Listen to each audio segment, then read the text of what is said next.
Amitsikatsika ry havana malala no zantsika miona toy zao mifampizara mofinaina miainy ten'Andriamanitra ahafantarantsika ny sitrapony koa.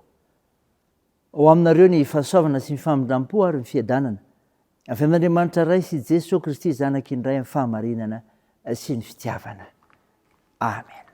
Alarobia 12 Mey 2024 evanjelintsika no teny manao hoe mampahery ny fanamasina. Andeha ry havana malala hiderina sy mahavoninahitra n'Andriamanitra isika. Jehova manohana izay rehetra efolavo, tsy mampitraka izay rehetra mitanondrika. Jehova dia akaikin'izay rehetra miantso azy, dia izay rehetra miantso azy marina tokoa. Anefa ny heriny izay matahotra azy izy, ary hainy ny fitarainany ka hamonjy azy. Miaro izay rehetra tia azy Jehova. Amen.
Hivavaka isika.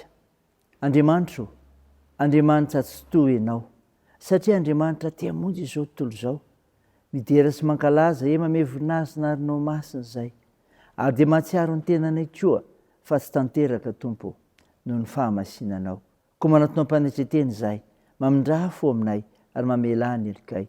No ny avitra nentin'i Jesosy Kristy teo amin'ny hazo fijaliana.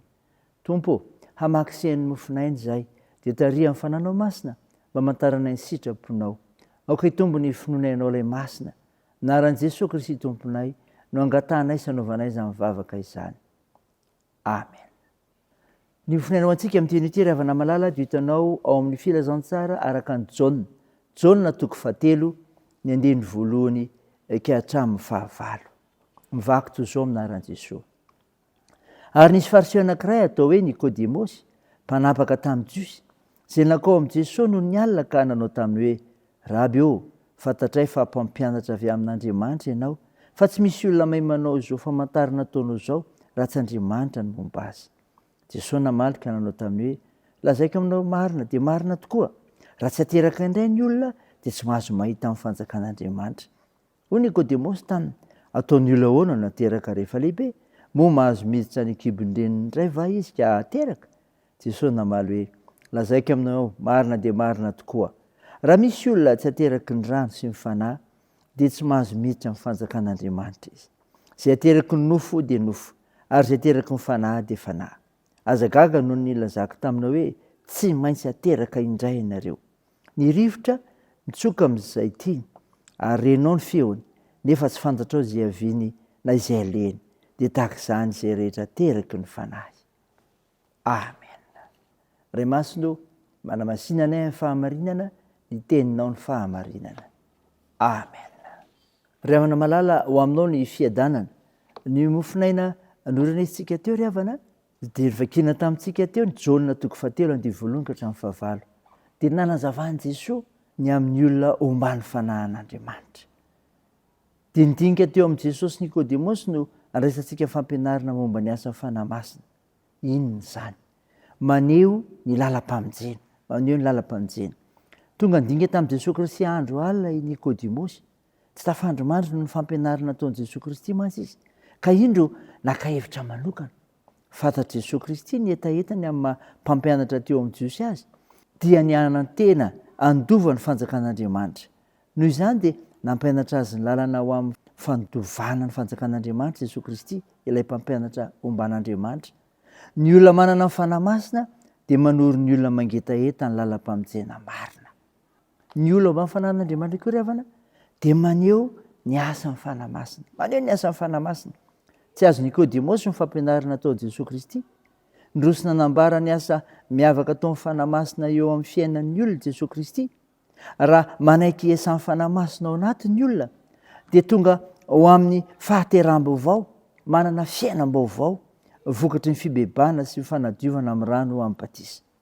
Rehefa manana fanahy masina ao anatin'ny olona, dia manana toe-panahy vaovao koa sy fiainam-baovao, miaina sy mankatao ny sitrapon'Andriamanitra ka tonga tena zanak'Andriamanitra andova amin'ny fanjakana. Meteza ho isan'ny fanahy masina eo amin'ny fiainanao. Meteza ry havana, sisy an'izany fanahy masina izany amin'ny fiainanao, mba tonga anao olom-baovao. Ny olona nateraka indray no mandova ny tena fiainana ao amin'Andriamanitra. Raisindray izany teo an'Andriamanitra ny voninahitra. Amen. Dia vavaka isika. Tompo, misaotra ny mofinainany menao anay izay milaza ny amin'ny olona ombany fanahinao Andriamanitra, maneho ny lalam-pamonjena sy ny asan'ny fanahy masina. Vavaka aminao ry izay hay ametraka izao asa fitiny filazantsara ny fitiavana anay izao sy ny azakazaka masina tanterahan'ny fiangonana, ka sitenareo tompona andraikitra rehetra eo amin'ny fiangonan'i Jesosy Kristy eto Madagasikara, manomboka any amin'ny filohan'ny FJKM, ireo birao mpiandraikitra foibe, ireo mpiandraikitra foibe, ireo mpiasa iombonana, ireo président synodaly, ny fitandremana misy mpitandrina tsiraray sy ireo mpinisam-batan'olona rehetra ao aminy. Bomenao hery, fahasalamana, finoana matanjaka, fahaizana mijoro vavolombelona ary anaraka ny tolo-tsaina avy amin'ny fananao masina, hoentina manatanteraka ireo vinan'ny fiangonanao. Atoky sy ifampitsinjo amin'izay atao iseo ny voninahitro Andriamanitra, ny amin'ny fanekena hamonjy izao tontolo izao amin'i Jesosy Kristy. Vavaka aminao izay Jesosy, vonjeo ny firenenay. miasanao fanamasina eto Madagasikara. Sitrandreo mararika omenao fanantenana. Toany ny asa fitsaboana, ampirezinao zay azony manjo, ary vonjeo ny marefo sy zokiolona ro sahirana. Da io ny fiazakazanay amin'ny asa mandrarà, ny fianarana, ny tokantrano, ary ny fikasanay. Ny vavakay dia toy ny amin'ny anaran'i Jesosy Kristy ilay mpamonjy anay, zay efa nampiantrany koa ny vavaka manao hoe: Ranay eo izay ny an-danitra, ao masina anie ny anaranao, ho tonga anie ny fanjakanao, atao anie ny sitraponao ety an-tany ho tahaka ny any an-danitra. Mehona an'io izay hanina sahaza ao anay, ary mamelà ny erikay tahaka ny namelanay izay miloka taminay, ary aza mitondra anay amin'ny fakapanahy, fa manafanay amin'ny ratsy, fanao ny fanjakana sy ny hery ary ny voninahitra mandrakizay.